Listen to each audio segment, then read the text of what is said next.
Hello प्यारे बच्चों, कैसे हो? ठीक हो?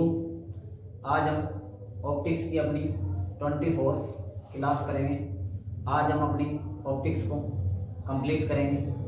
आप सभी इस ऑप्टिक्स को कंप्लीट कर लेना और इस कंप्लीट ऑप्टिक्स को भर के आप अपने प्रैक्टिस सेट लगाना। आपके प्रैक्टिस सेट का कोई भी क्वेश्चन नहीं छूटेगा। आपको इस वीडियो से इतना कंटेंट मिलेगा कि आपके किसी भी एग्जाम का कोई भी क्वेश्चन नहीं छूटेगा। आप किसी भी एग्जाम की तैयारी कर रहे हो, आपका ऑप्टिक्स का एक भी क्वेश्चन नहीं छूट रहेगा। हम इसकी अपनी क्लास स्टार्ट करेंगे। कल हमने आई डिफेक्ट पढ़े थे। आई डिफेक्ट हमने 4 टाइप के पढ़े थे। आज हम आई से ही रिलेटेड कुछ क्वेश्चन पूछेंगे, उन क्वेश्चन को करेंगे जो हमने क्वेश्चन आते हैं पेपर के एग्जाम में। आज हम सबसे पहला क्वेश्चन पढ़ेंगे जो हमारी आई होती है। इस आई में कितने मेगापिक्सल का कैमरा होता है? जो मनुष्य की आंख होती है उसका कितने मेगापिक्सल का कैमरा होता है? तो मनुष्य की जो आंख होता है उसका 576 मेगापिक्सल का कैमरा होता है। कितने का होता है? क्वेश्चन पूछा जाता है मनुष्य की आंख में कितने मेगापिक्सल का कैमरा होता है? कितने का होता है? 576 मेगापिक्सल का। कितने का होगा? 576 मेगापिक्सल।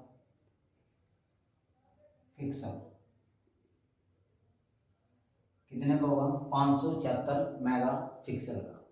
फिर दूसरा क्वेश्चन आता है, जो नॉर्मल व्यक्ति है उस नॉर्मल व्यक्ति की जो आई होती है वो नॉर्मल होगी, तो उसको वस्तु को स्पष्ट क्लियर देखने के लिए न्यूनतम दूरी कितनी होगी? न्यूनतम मिनिमम डिस्टेंस कितना चाहिए? किसी व्यक्ति को कोई वस्तु को स्पष्ट देखने के लिए न्यूनतम दूरी कितनी होनी चाहिए? न्यूनतम दूरी 25 सेंटीमीटर होनी चाहिए। कितनी होनी चाहिए? 25 सेंटीमीटर। तो किसी व्यक्ति को कोई भी व्यक्ति होगा, उस व्यक्ति को किसी वस्तु को स्पष्ट देखने के लिए न्यूनतम दूरी कितनी होनी चाहिए? 25 सेंटीमीटर। कितनी होनी चाहिए? 25 सेंटीमीटर। दूसरा क्वेश्चन ये पूछा जाता है, तो कितनी होनी चाहिए? 25 सेंटीमीटर। अगला क्वेश्चन आता है, जिस व्यक्ति का हाइपरमेट्रोपिया है या दूरदृष्टि रोग है उसके लिए न्यूनतम दूरी कितनी होनी चाहिए? न्यूनतम दूरी मतलब मिनिमम डिस्टेंस कितना होना चाहिए? जिसका हाइपरमेट्रोपिया या दूरदृष्टि दोष की बीमारी होती है उसके लिए न्यूनतम दूरी कितनी होनी चाहिए? तो उसके लिए न्यूनतम दूरी 25 सेंटीमीटर से ज़्यादा होनी चाहिए। 25 सेंटीमीटर नहीं होनी चाहिए, 25 सेंटीमीटर से ज़्यादा होनी चाहिए। किससे ज़्यादा होनी चाहिए? 25 सेंटीमीटर से ज़्यादा होनी चाहिए, ग्रेटर देन 25 सेंटीमीटर। जिसका कब किसके लिए? जिसका कौन सी बीमारी होगी? हाइपरमेट्रोपिया। किसकी होगी? जिसका हाइपरमेट्रोपिया होगी या दूरदृष्टि दोष के व्यक्ति के लिए न्यूनतम दूरी, तो हम लिखेंगे इसको दूरदृष्टि दोष के लिए, दूरदृष्टि दोष वाले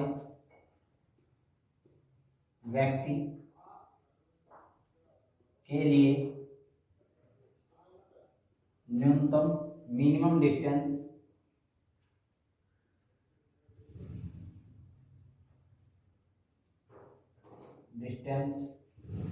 कितना होना चाहिए? तो उसके लिए distance greater then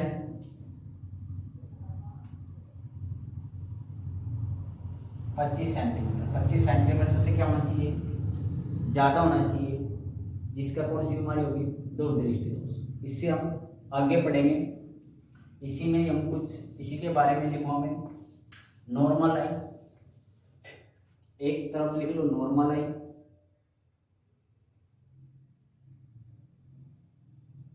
I, myopia,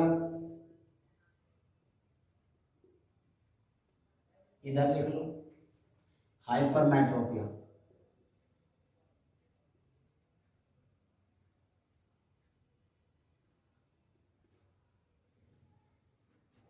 myopia को कहेंगे निकट दृष्टि दोष। क्या कहेंगे? निकट दृष्टि दोष। इसको कहेंगे हाइपरमेट्रोपिया को दूरदृष्टि दोष। दूर दृष्टि दोष।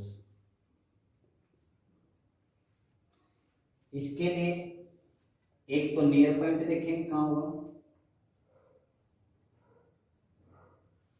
एक हम देखेंगे फार पॉइंट,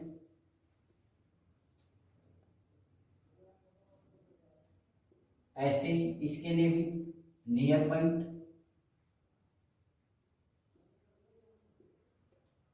फार पॉइंट, इसके लिए भी near point, far point. Near का मतलब नजदीक का बिंदु, इसके लिए नजदीक का बिंदु होगा 25 सेंटीमीटर। कितना होगा? 25 सेंटीमीटर। फार का मतलब है दूर का पॉइंट, दूर का पॉइंट होगा इसके लिए इन्फिनिटिव अनंत।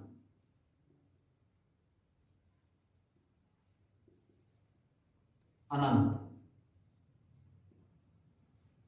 जिसकी नॉर्मल आई होगी उसके लिए नजदीक का बिंदु 25 सेंटीमीटर होगा और जो दूर का बिंदु वो होगा इन्फिनिटिव अनंत होगा। क्या होगा? इन्फिनिटिव अनंत होगा। जिसका निकट दृष्टि दोष होगा उसके लिए निकट का पॉइंट तो 25 सेंटीमीटर होगा और जो दूर का पॉइंट होगा वो क्या होगा? इन्फिनिटिव से पहले होगा। क्या होगा? इन्फिनिटिव से पहले, बिफोर इन्फिनिटी। तो उसके लिए जो दूर का पॉइंट होगा वो क्या होगा? बिफोर इन्फिनिटिव से पहले होगा। जिसका कौन सी बीमारी होगी? मियोपिया होगा। जिसका हाइपरमेट्रोपिया होगा उसके लिए निकट का पॉइंट और दूर का पॉइंट देखेंगे। इसका नियर का पॉइंट होगा ग्रेटर देन 25 सेंटीमीटर से ज्यादा, ग्रेटर देन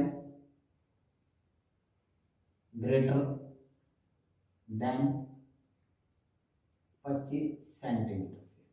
25 सेंटीमीटर से क्या होगा? ग्रेटर होगा, वो इसके लिए नजदीक का पॉइंट होगा। फार पॉइंट इसके लिए इन्फिनिटी होगा। क्या होगा? Far point infinity. क्या होगा? फार का पॉइंट इन्फिनिटी होगा। अब हम एक और क्वेश्चन पूछा जाता है, जो मनुष्य की आंख है उसकी फोकल लेंथ कितनी होती है? मनुष्य की जो आई है उस आई की फोकल लेंथ कितनी होती है? अगला क्वेश्चन क्या पूछा जाता है, जो मनुष्य की आई होती है उस आई का फोकल लेंथ क्या पूछा जाएगा? जो फोकल लेंथ होती है वो कितनी होती है? जैसे ये हमारे पास कॉर्निया, दोबारा कॉर्निया को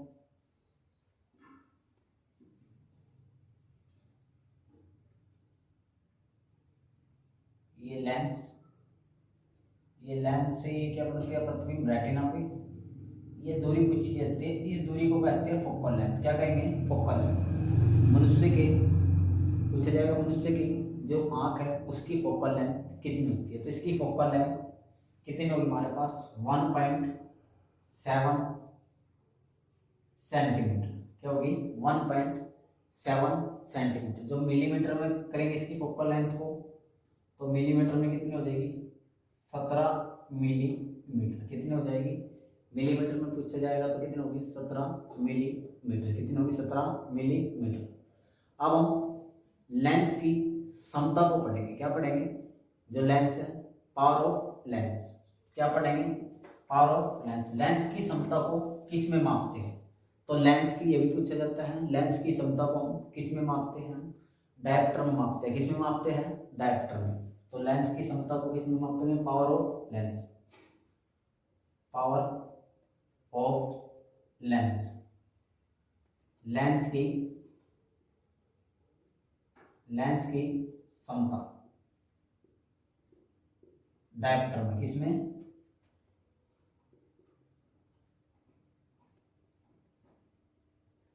डायप्टर।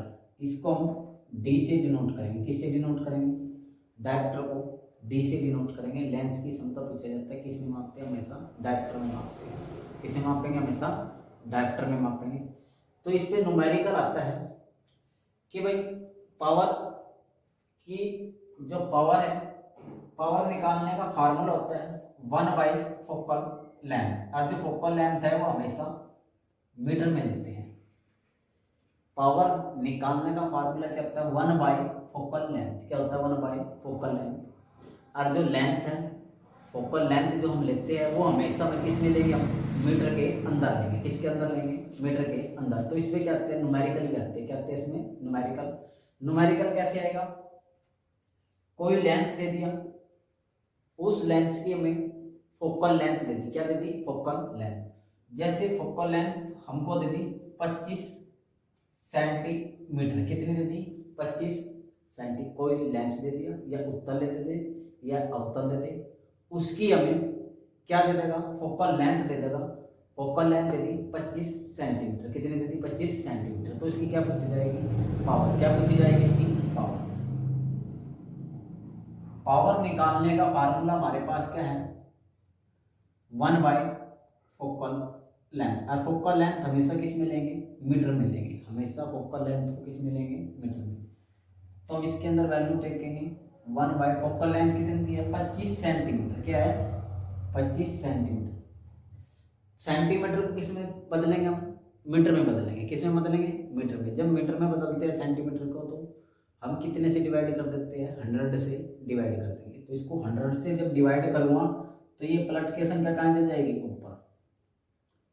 तो 25 से कम 25, 25 जो 100। तो इसकी पावर कितनी आ गई?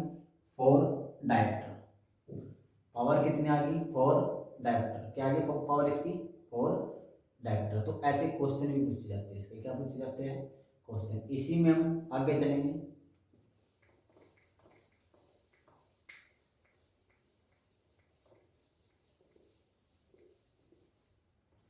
जैसे हमारे पास पावर ऑफ लेंस, छोटे बच्चों का चश्मा लगा होता है। छोटे बच्चों का जो चश्मा लगा होता है वो बताता है कि मेरे चश्मे का जो नंबर है उसकी जो पावर है -2 है। कितनी है? -2। तो जिसकी पावर माइनस में हो, किस में हो? नेगेटिव हो। क्या हो? नेगेटिव हो। तो उस बच्चे का कौन सा लेंस लगा होता है? उस बच्चे का लेंस कनकेव लेंस लगा होता है। कौन सा? Concave lens. कनकेव का मतलब अवतल लेंस। अवतल लेंस। और जिस बच्चे के चश्मे का नंबर प्लस का हो उसका हमेशा कन्वेक्स लेंस लगता है। कौन सा लेंस लगा होता है? उसके जो चश्मे में है वो कौन सा लगेगा? Convex lens. तो पावर ऑफ लेंस, जिसका लेंस की पावर क्या हो? पॉजिटिव हो। क्या हो? पॉजिटिव हो। तो उसका कौन सा लेंस लगेगा? Convex lens. कन्वेक्स को कहेंगे उत्तल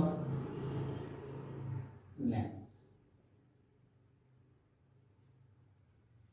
एक क्वेश्चन होता है मनुष्य की आंख कितने डायप्टर की होती है?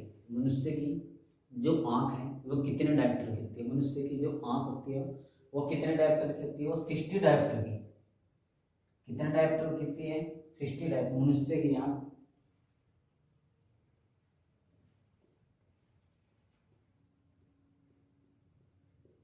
कितने डायप्टर की होगी? 60 डायप्टर की। क्वेश्चन भी आता है मनुष्य की आंख की जो कितने डायप्टर की होती है? तो वो हमेशा 60 डायप्टर की होती है। कितने की होगी?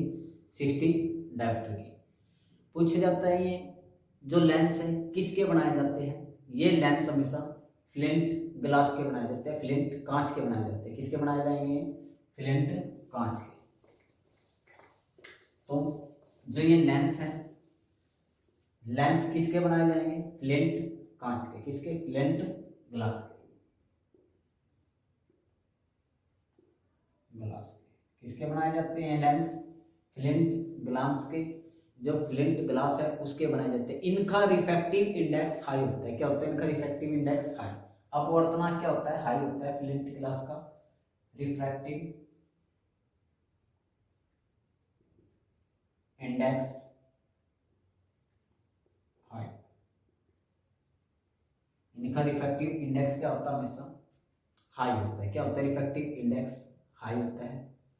आगे हम पढ़ेंगे presidency of the eye vision, आंख की निर्बंधता। क्या पढ़ेंगे, आंख की निर्बंधता। जो मनुष्य की आंख है, किसी मनुष्य की आंख पर किसी वस्तु का प्रतिबिंब रेटिना पर कितने समय तक बना रहता है, उसको कहते हैं मनुष्य की आंख की निर्बंधता या persistency of the eye vision. क्या कहेंगे, परसिस्टेंसी ऑफ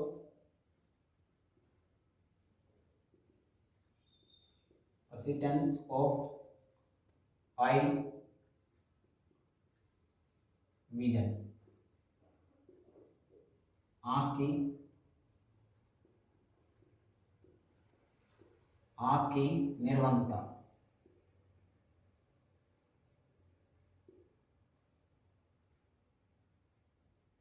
आंख की निर्बंधता मनुष्य की आंख की रेटिना पर प्रतिबिंब 1.1 बाय में 16 सेकंड के समय तक बनाएगा। 1/16 सेकंड के तक बना रहता है।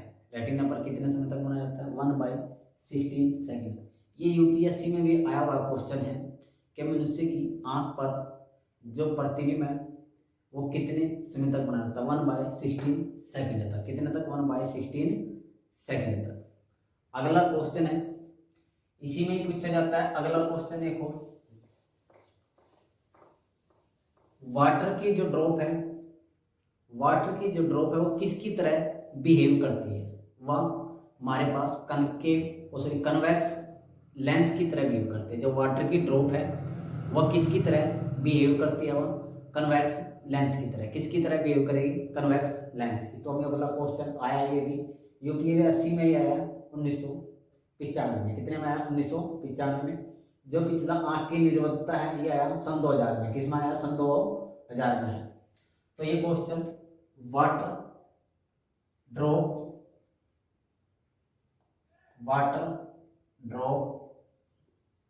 बिहेव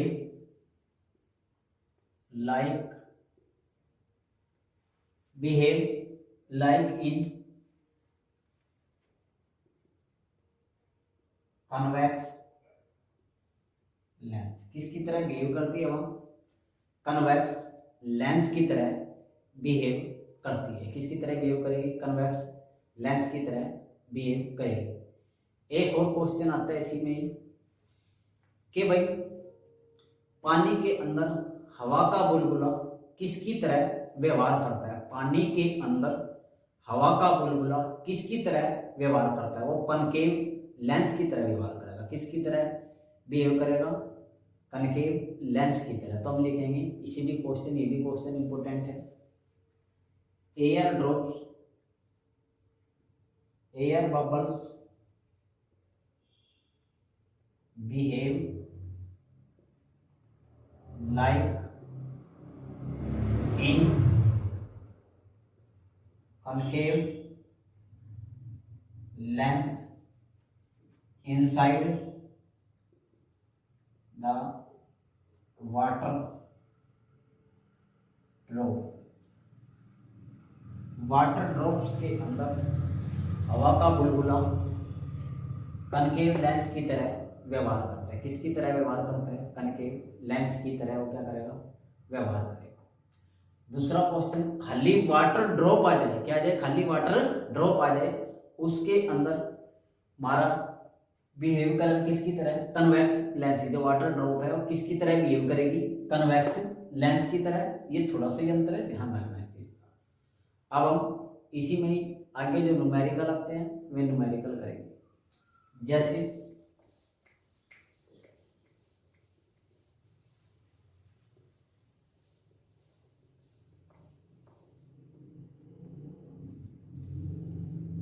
ये मैंने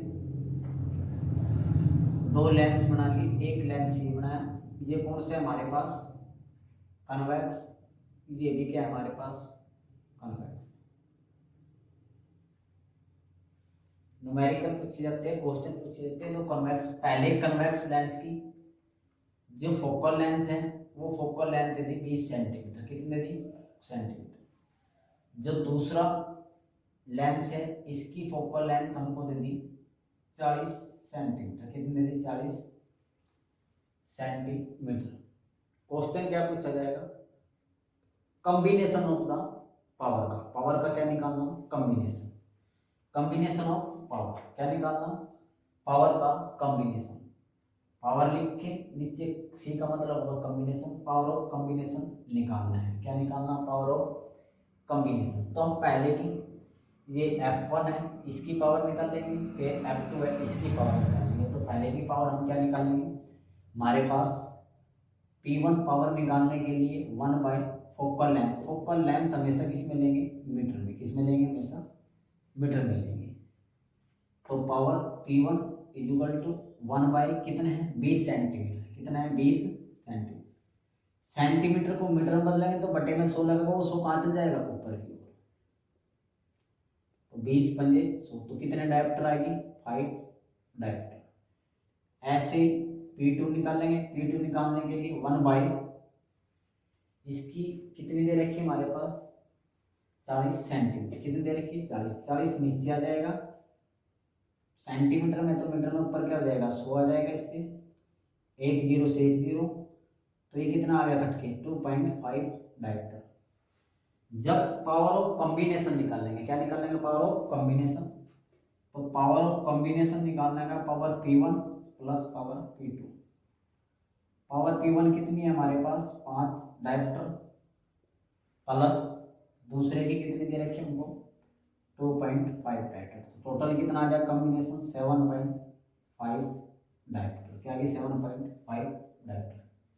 इसी में हम एक क्वेश्चन और करते हैं, क्योंकि इन लेंस की फोकल लेंथ हमेशा क्या होती है पॉजिटिव में लिखते हैं, किस में लिखते हैं, हमेशा पॉजिटिव में लिखते हैं। अगला क्वेश्चन करेंगे इसी में, ये तो हमारे पास क्या था, दोनों के दोनों ही कन्वेक्स लेंस थे, या दोनों कनकेव थे, या एक कन्वेक्स थे या एक कनकेव थे। तो मैं एक और क्वेश्चन कराता हूं इसी पे। ये तो हमको दे दिया कौन सा कन्वेक्स लेंस, दूसरा दे दिया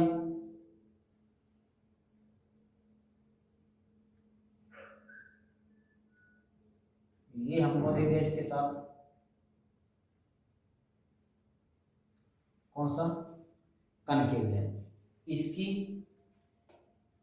फोकल लेंथ F1 दे दी 20 सेंटीमीटर, इसकी जो फोकल लेंथ दी है, इसकी जो फोकल लेंथ है वह हमको दे दी है 40 सेंटीमीटर। दोबारा हम इन्हीं को ले लेते हैं,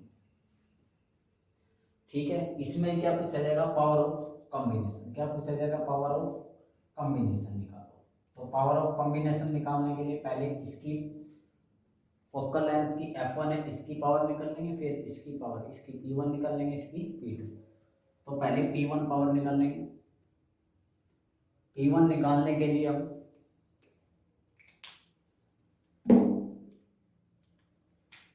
तो 1 बाय फोकल लेंथ, और फोकल लेंथ हमेशा किस में लेंगे, मीटर में लेंगे। तो power P1 is equal to कितने दे रखी 20, तो 1 बाय 20 नीचे रह जाएगा, ये कितने आ जाएगी हमारे पास 100 ऊपर आ जाएगा, 20 पंजे 100, तो कितने आ जाएगी 5 डायप्टर। इसकी भी निकाल लेंगे पावर। इसकी एक फोकल लेंथ हमेशा किस में लेते हैं, नेगेटिव में लेते हैं, किस में लेते हैं हमेशा नेगेटिव में, तो इस पे किसका निशान लगा लेंगे, नेगेटिव का, किसका लगा लेंगे, नेगेटिव। जो कनकेव लेंस होता है उसकी फोकल लेंथ हमेशा नेगेटिव होती है, किस में होती है, नेगेटिव, तो हम किसका निशान लगा लेंगे, नेगेटिव का। तो ऐसे P2 निकाल लेंगे पावर, तो 1 बाय कितना हो जाएगा हमारे पास, तो -40 अपॉन में 100 ऊपर चल जाएगा, तो ये कट के कितना आ जाएगा -2.5 डायप्टर। तो पावर का क्या निकाल लेंगे, सम, क्या निकाल लेंगे, पावर ऑफ कॉम्बिनेशन का सम निकाल लेंगे, तो P1 प्लस P2, क्या निकाल लेंगे, P1 प्लस P2। P1 कितनी आई 5 डायप्टर, प्लस माइनस क्या हो जाएगा 2.5 डायरेक्टर। तो कितनी रह जाएगी 2.5 डायरेक्टर। कितनी रह जाएगी 2.5 डायरेक्टर। आप इस ऑप्टिक्स को, आज हमारी ऑप्टिक्स कंप्लीट हो चुकी, आप इस ऑप्टिक्स को पढ़ो और क्वेश्चन निकालो, आपका कोई भी क्वेश्चन नहीं छूटेगा। इतना कंटेंट दे दिया हमने तुम्हें कि आपका इस कंटेंट से बाहर कोई भी क्वेश्चन नहीं छूटे रहेगा, ना कोई क्वेश्चन आपका छूटेगा। ये आप इसको अच्छे तरीके से पढ़ लो। आप किसी भी एग्जाम की तैयारी कर रहे हो, ऑप्टिक्स से, इस ऑप्टिक्स से बाहर कोई क्वेश्चन नहीं आएगा आपका, इस ऑप्टिक्स से बाहर कोई क्वेश्चन नहीं आएगा। आप सभी इन वीडियो का लिंक हर एक बच्चे तक पहुंचाओ, जिससे हर एक बच्चा अपनी तैयारी कर सकता है। कि हम फ्री ऑफ कॉस्ट यहाँ पे क्या कर रहे हैं, ऑनलाइन अपना ये बैच हमने स्टार्ट कर रखा है। आप हर एक बच्चे को इसका लिंक जरूर दें। थैंक यू, धन्यवाद।